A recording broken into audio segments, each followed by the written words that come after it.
The Place Inside with your host, Laurence Galian.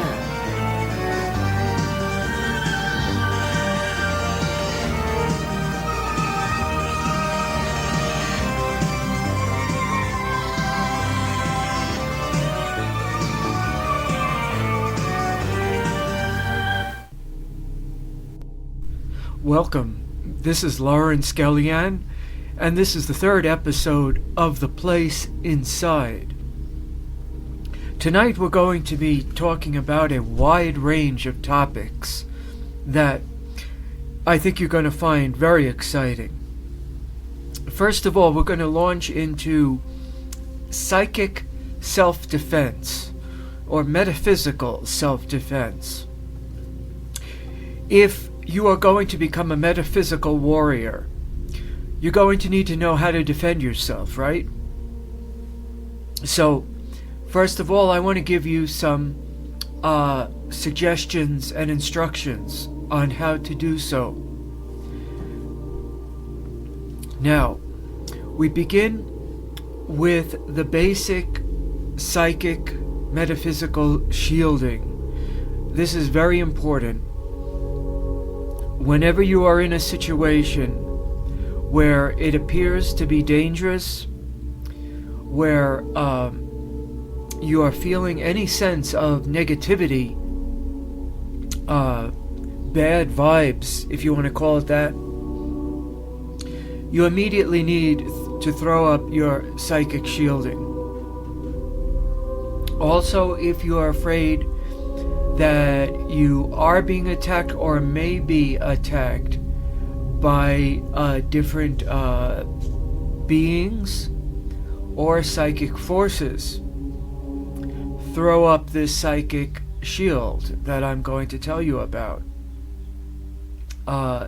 Again, as I said before, I think it was in the first show, how it makes me so sad when people tell me that they're so frightened of these certain powers and they feel so helpless in the face of them, when for thousands of years we human beings have had the technology to fight against negativity in whatever form it may present itself.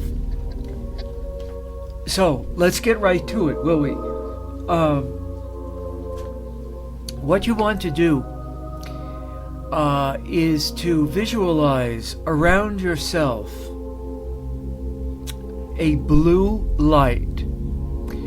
Now, this blue should not be just any blue.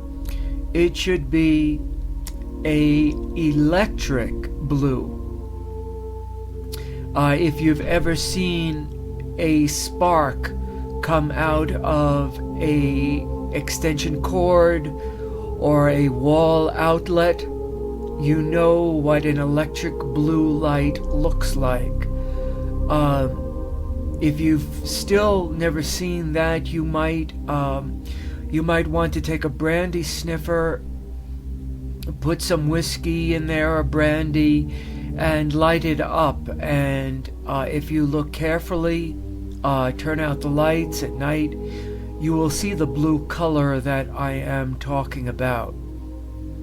Okay, so now you want to envision an egg shape around your body of this blue light, completely enfolding you. So with at least several feet in front and behind you, above and below you, an egg shape of electric blue light.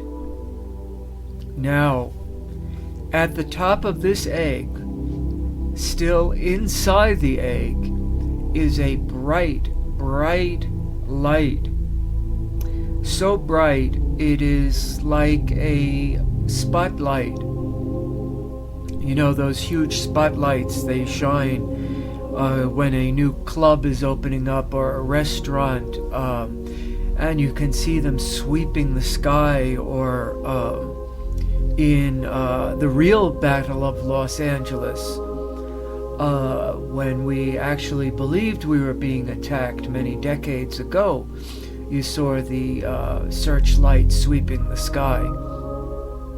This bright, that's how bright I'm talking about. So bright that you can barely look into the light.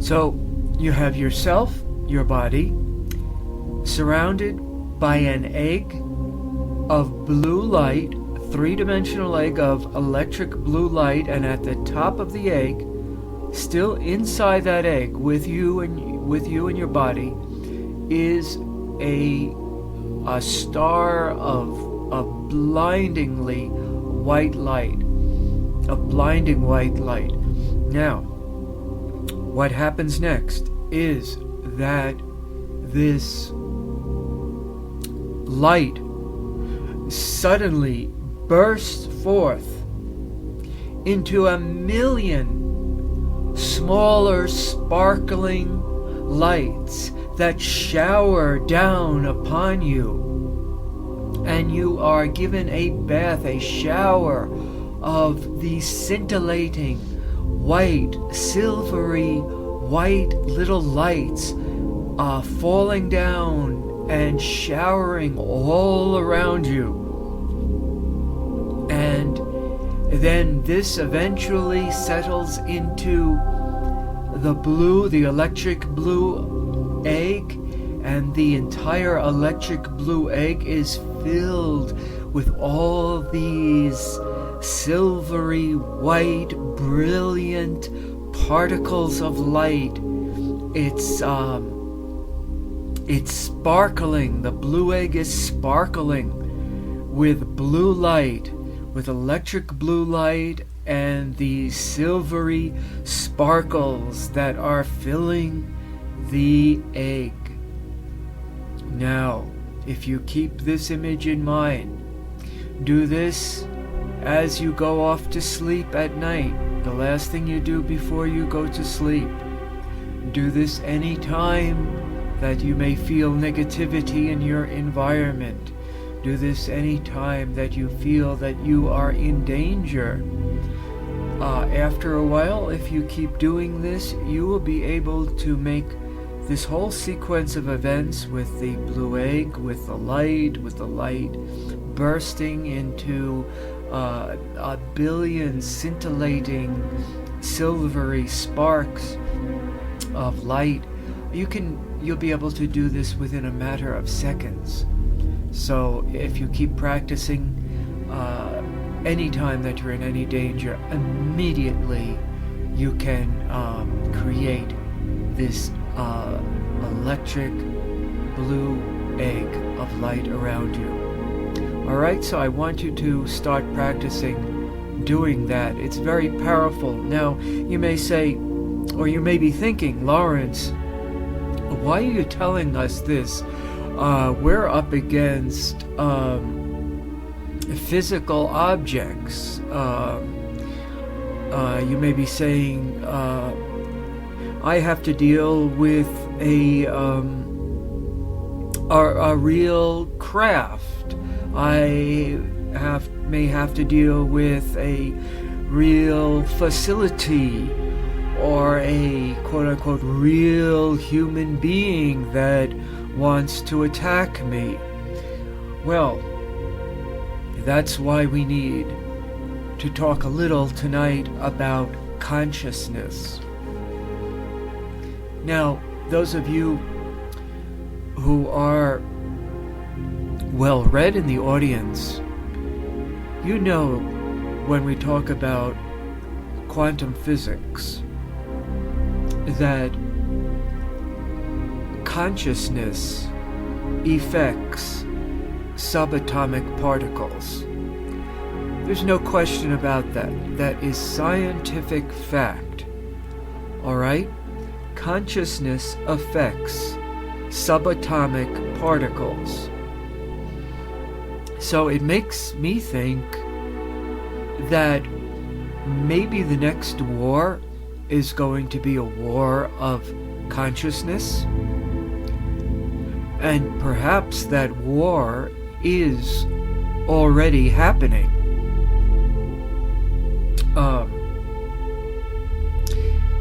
There is more and more information coming out about the brain and the mind. It's very fascinating. The academics, I really pity many of them. If they want to write an article about the mind, they cannot do so. The mind is a forbidden word in their little culture of academia.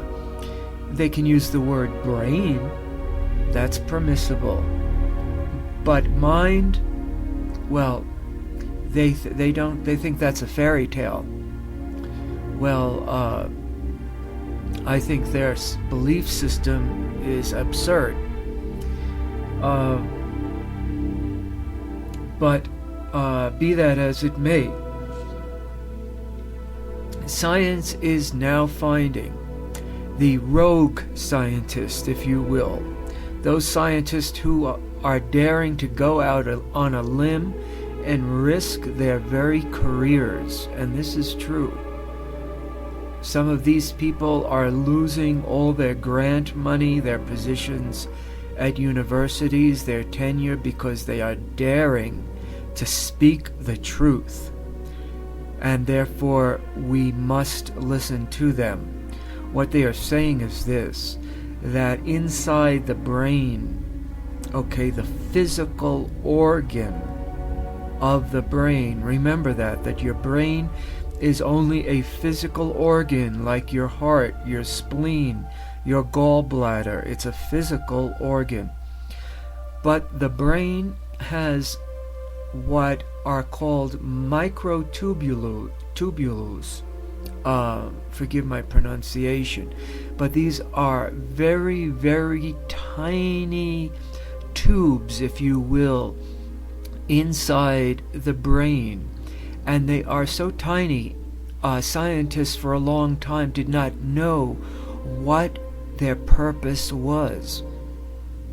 And now certain rogue scientists are daring to step forth and say that these tiny tubes are so tiny that they can hold a quantum wave inside themselves. In other words, the brain is a quantum antenna. Amazing, huh? The brain is a quantum antenna, and you tune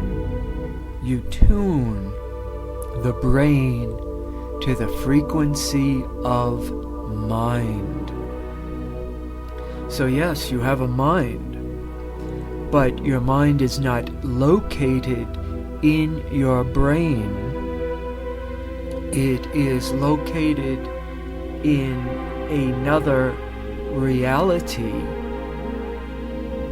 but it communicates with your brain through the process of quantum physics. Now I want to expand more about your consciousness. If you have a golf ball size consciousness and you read a book, you'll have a golf ball size understanding when you're done reading the book. You need to widen, increase your awareness, your consciousness.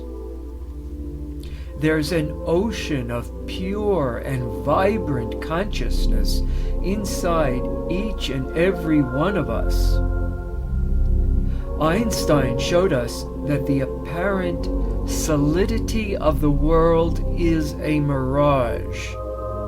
So that is what I want you to know, so that you can be comforted, so that you can become a better metaphysical warrior. The apparent solidity of the world is a mirage. Some call this experience of the world a super hologram. Now, those of you who know what a hologram is, you know that every part of a hologram is a smaller picture of the whole. A hologram is a kind of photograph that's made by lasers, and this photograph is three-dimensional.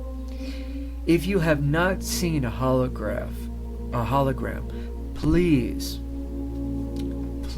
go to a museum that has holograms. Call them up. Call the department that houses the photography exhibits and ask, do you have holograms in your photography exhibit?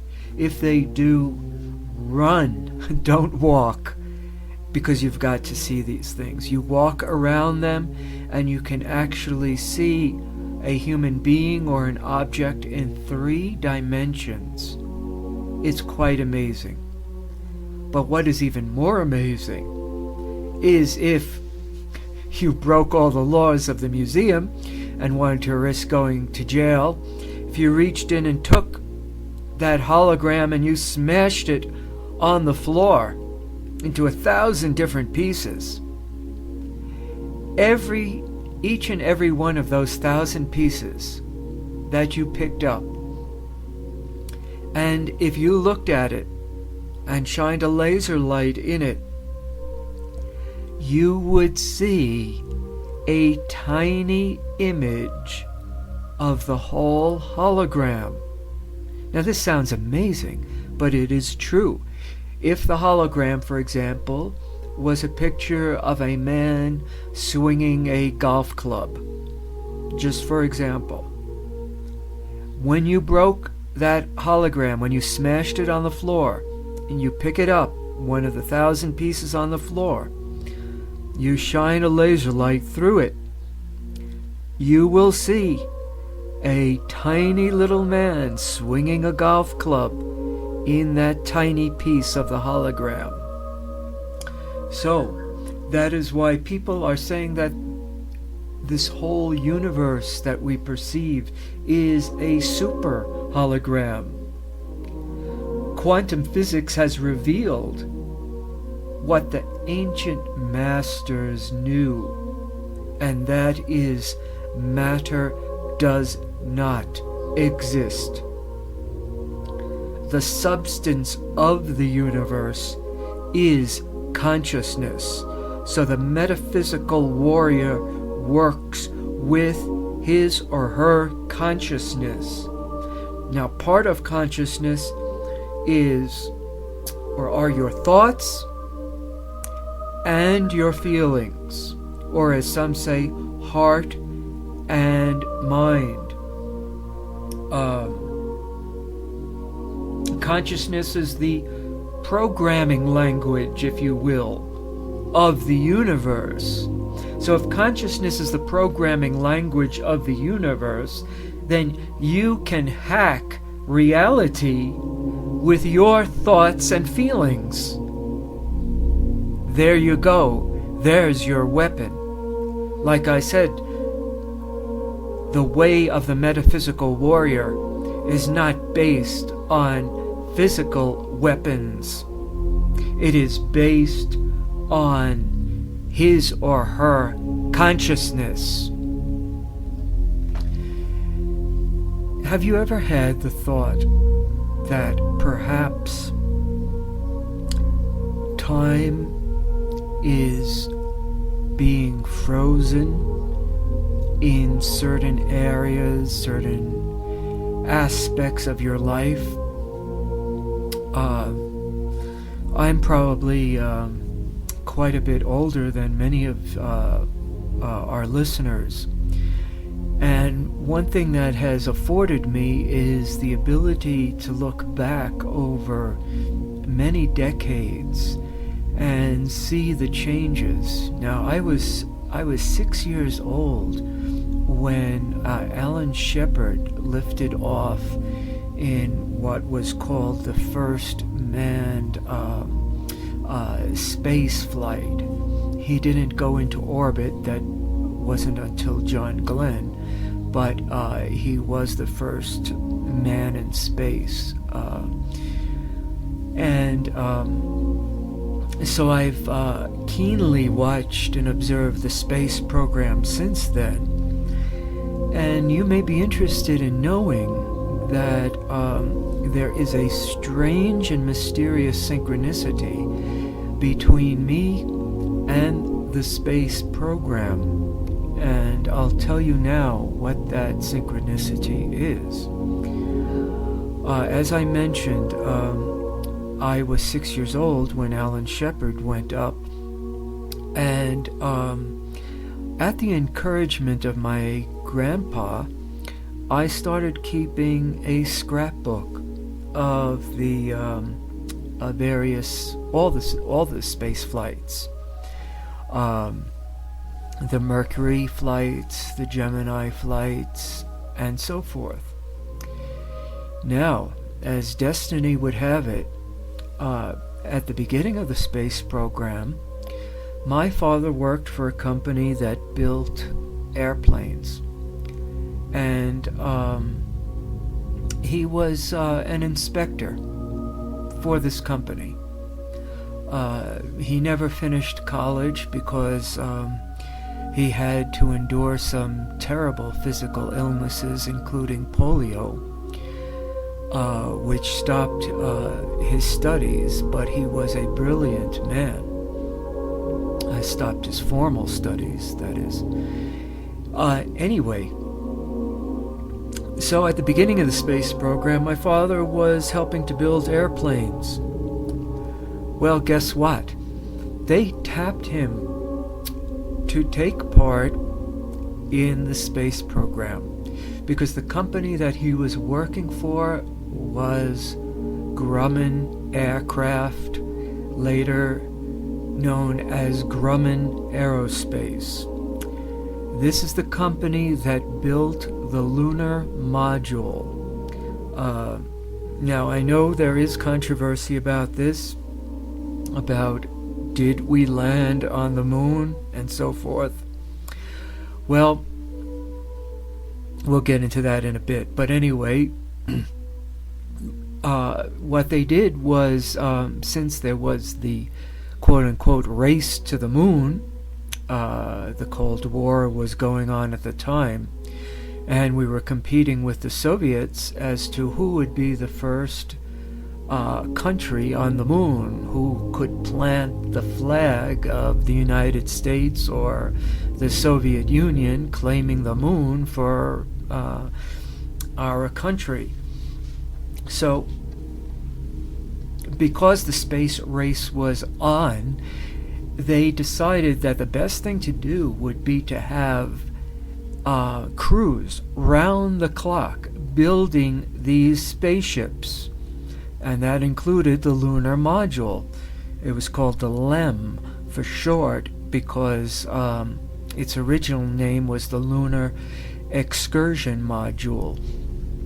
So my father was in charge of the night crew. There was a day crew and a night crew that worked constantly building the LEM, the lunar module.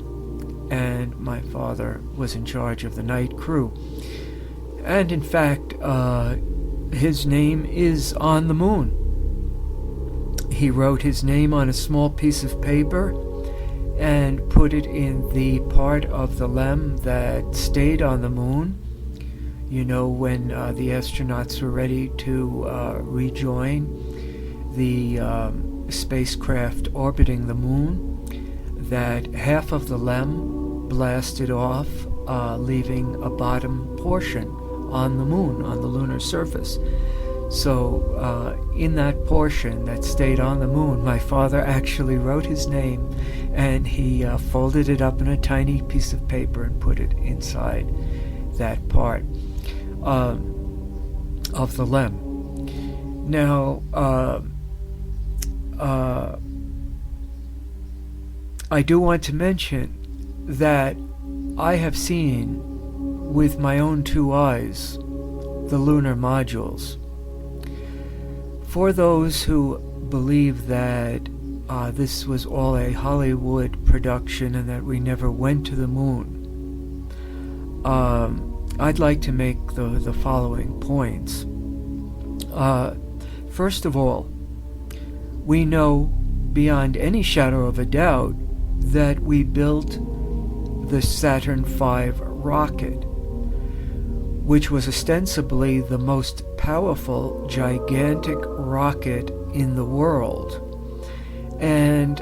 But not only that, anyone who wanted could go down to Cape Kennedy and Cape Canaveral and watch the Saturn V take off, and also its earlier versions, the Saturn III, the Saturn IV, and the Saturn V. And these liftoffs could be viewed by the general public. I was going to college at the time at the University of South Florida in Tampa, and my friends asked me, we're going to go watch the liftoff. You want to come with us? So anyone could go watch the liftoff.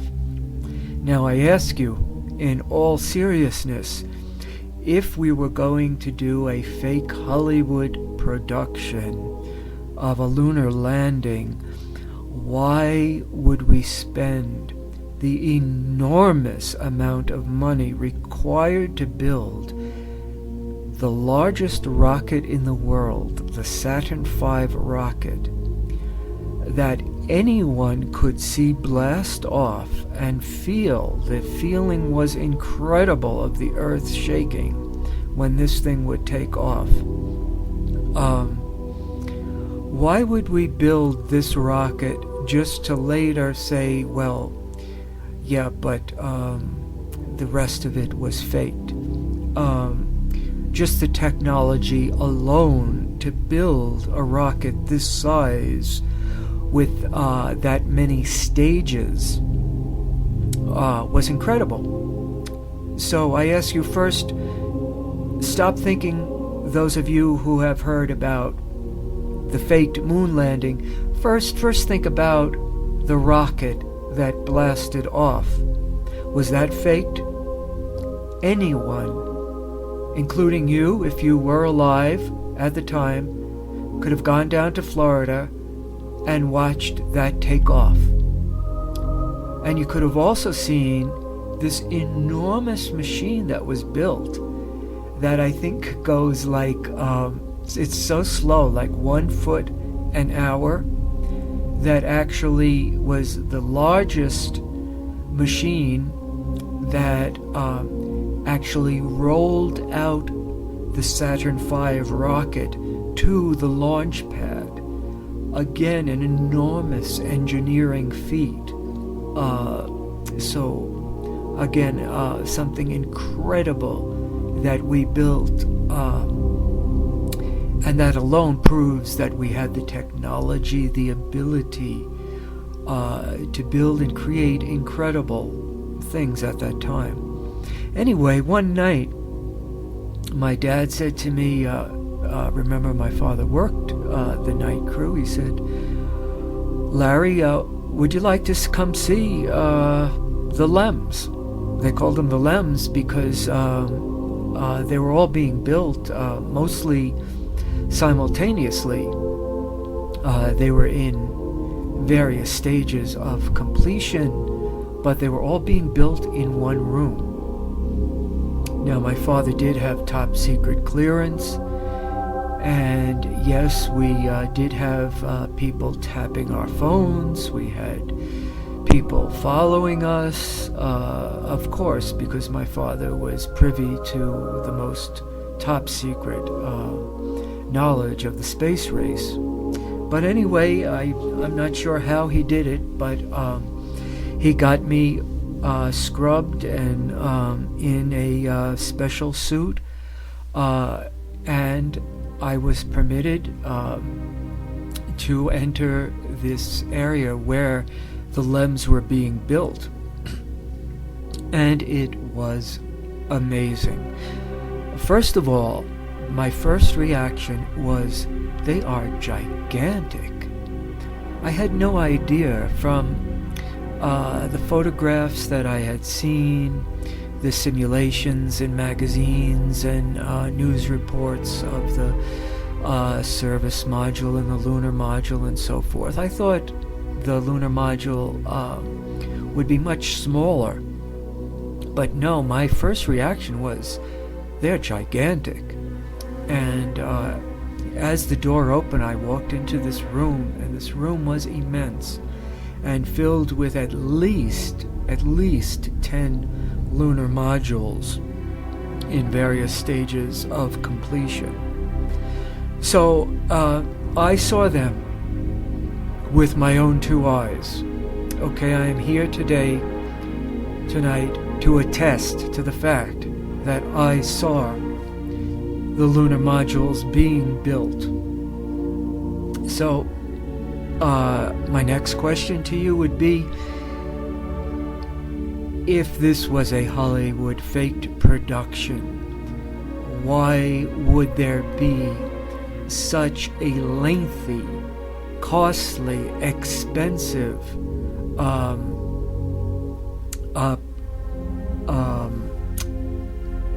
project done, effort made to construct these lunar modules? I remember my father working tirelessly month after month after month on these, being flown constantly down to Florida, meeting the astronauts in person, going down to Houston, and so I just wanted to mention that with my own two eyes, I saw the lunar modules being built. So let's go on. I was talking about time and how it has been my sensation that in certain areas of society, time has been stopped. By that I mean that we have been allowed, yes, I use the word allowed, by the evil powers that are in control of things, or at least who are trying their damnedest to be in control of things. We are allowed certain pleasures as far as technology goes. For example, you are allowed to have your flat screen LCD TV, Blu-ray, all the newest advances in television entertainment technology. Isn't that wonderful? Think about it. You know the phrase, give them bread in circuses? It comes from the Roman Empire. In the Roman Empire, they knew that they could keep any group of people happy. Any leader could keep his or her public happy as long as he gave them bread and circuses. In other words, food and entertainment. And boy, we got the Whopper, we've got all sorts of fast food going for us, and we've got surround sound television, and we've got the best surround sound flat screen LCD TVs. Yes, that's what they're allowing us. They're allowing us sporting events to see, and movies, different entertainment to keep us distracted. Okay? That is the point. They want to keep you distracted. They don't want you to think. They don't want you to start thinking for yourself. They don't want you to start asking questions. To start asking why, how, when, where, who. No. They want you glued in front of that television set. They want you a zombie. So are you willing to be a zombie for the government? Or are you going to be the metaphysical warrior, the quantum warrior? That is the challenge I offer you tonight. It is easy to lose yourself in entertainment. I know the news can be depressing, and so people bury their head in their sand. Well, first of all, I would say, don't pay attention to the major news networks. You have to seek out alternative news networks. Okay, and one of them is the Pacifica News Network, and you can find that on radio station WBAI-FM in New York, and that broadcasts on the web, so you can listen to that. I am not saying that that is the end-all and be-all of the news, but that is one place to start. And we will be talking about other news outlets. I also suggest that you subscribe to Whitley Strieber's Unknown Country channel and read their news reports. You need to get a source of accurate news. It's very strange that we have not returned to the moon. It is very strange that most scientists and many of the public believe that by now, remember 2001, A Space Odyssey, 2001, God, we're in 2011, 10 years later. They thought that by 2001, we would be having all sorts of space stations on the moon. Well, I don't see them. Now, they very well could be on the dark side of the moon. That is a definite possibility. The same goes with Mars. They said by now we would be traveling to Mars. I don't see any space flights going to Mars. What are we seeing? We're seeing test flights of the new experimental super secret military space aircraft that is like a tiny version of the space shuttle. And one of them just got back from a several-month test flight up in space. What are they doing up there? Flying around. This thing can fly around in space. Are they visiting satellites up there?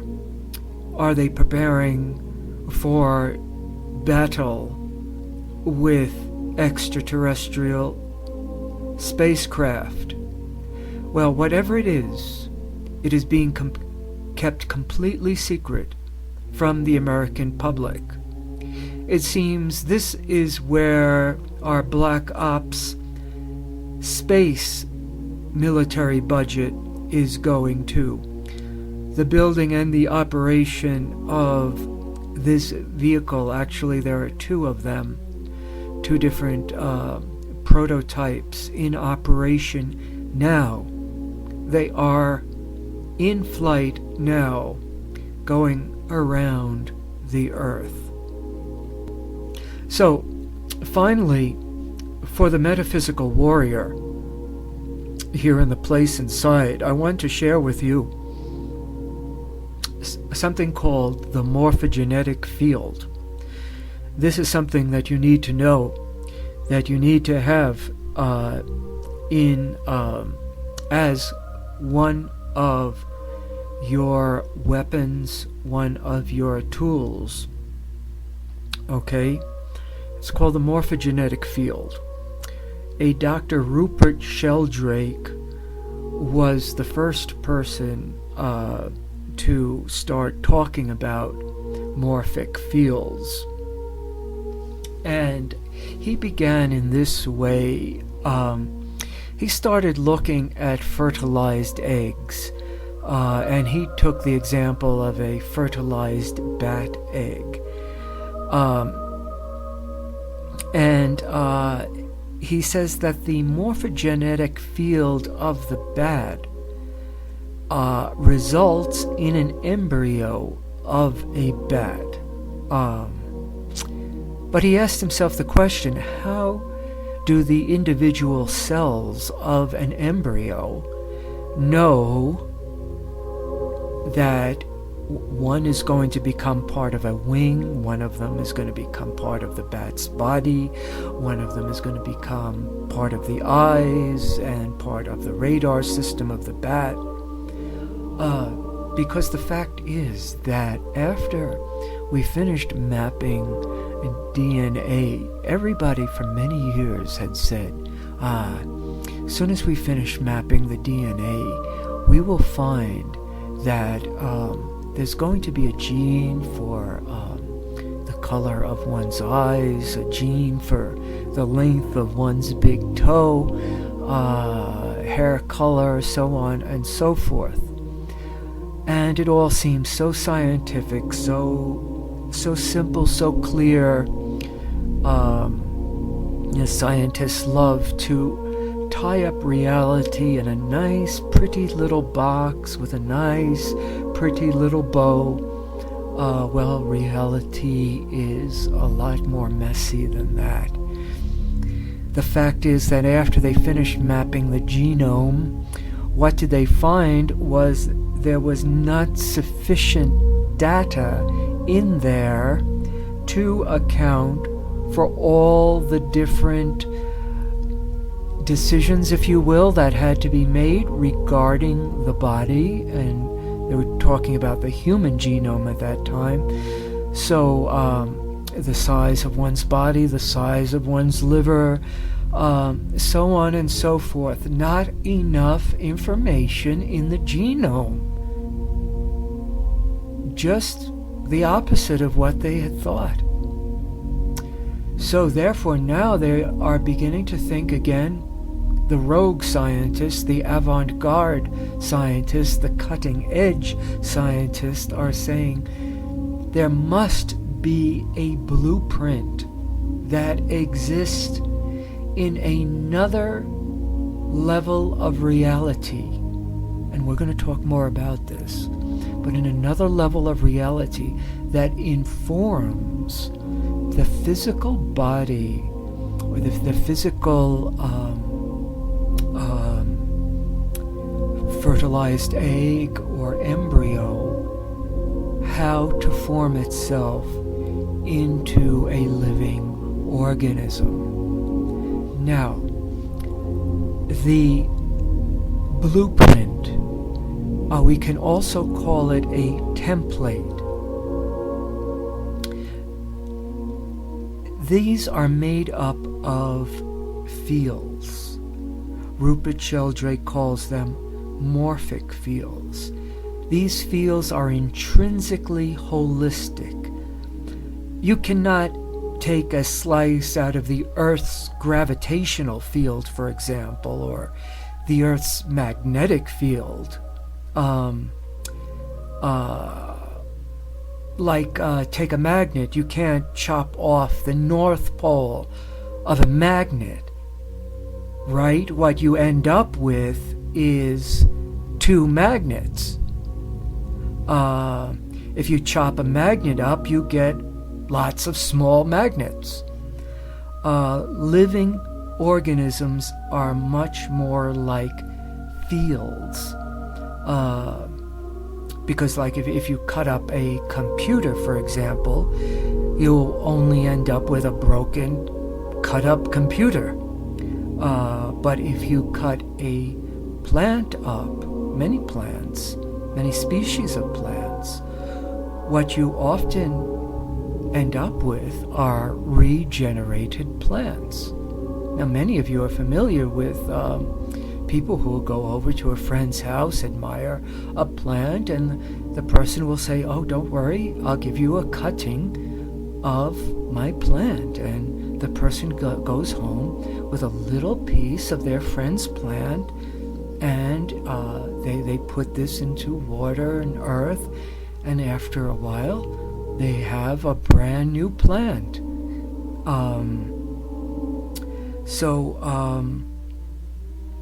The human body is not completely regenerative, but our liver and our intestines do regenerate.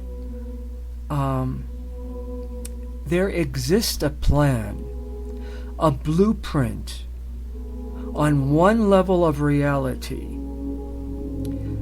You must stop thinking in terms of only two worlds, the physical and the spiritual. That's a mistake. Each plane of existence has a body that is connected with it. And I'm talking about your body. In other words, you are much more than a body and a soul. You have many subtle bodies that are invisible to human eyesight, but that are suprasensible. You have suprasensible organs besides the organs of your eyes, your ears, your tongue, and so forth. There are other suprasensible organs, and you can awaken the power of these organs, okay, so that you can have abilities to sense, okay, sense abilities, suprasensible abilities. If you do the exercises and techniques that I give you, again, these bodies are invisible to ordinary human eyesight, but they are visible to those who have developed their suprasensible senses. Now, we were also talking about shielding. I had told you about the blue electric blue egg around you. Another thing that you can do, if you feel like you have been in a very negative environment, is to immerse your body in moving water, flowing water. So that would mean a stream, a lake, any water that is flowing naturally. If you cannot do that, then a shower. In addition to this, salt water is very powerful. If you can get to the ocean, immerse your body in the ocean. Again, if you cannot do that, go get some natural sea salt from a natural supermarket, and mix that up in a bucket with water, and as you're taking your shower, dump this bucket of salt water over your head. Now this will have the effect of neutralizing all the negativity that has attached itself to your body. Because make no mistake, there are beings that attach themselves physically to our bodies and also to our emotions. And we need to cleanse ourselves constantly as metaphysical warriors from these attachments. Some of these beings love to feed off of our own negative emotions. Therefore, the metaphysical warrior, the quantum warrior, is very, very careful about becoming angry, because if you are a person that walks around always angry, You look like Thanksgiving dinner to some of these beings. I'm just warning you here. Okay, so you want to be very, very careful and to control your anger. And also to wash yourself, take a lot of showers. Salt water is wonderful. If you can get to the ocean, swim in the ocean every day, that is fantastic. So I think that is enough information for you tonight. I've given out a lot. And again, I'm sure as the programs go on, you're going to have more and more questions. Please do not hesitate to write me. Laurence Galian, The Place Inside, email address drmljg@earthlink.net. And so that ends the transmission for tonight. I will be in contact soon.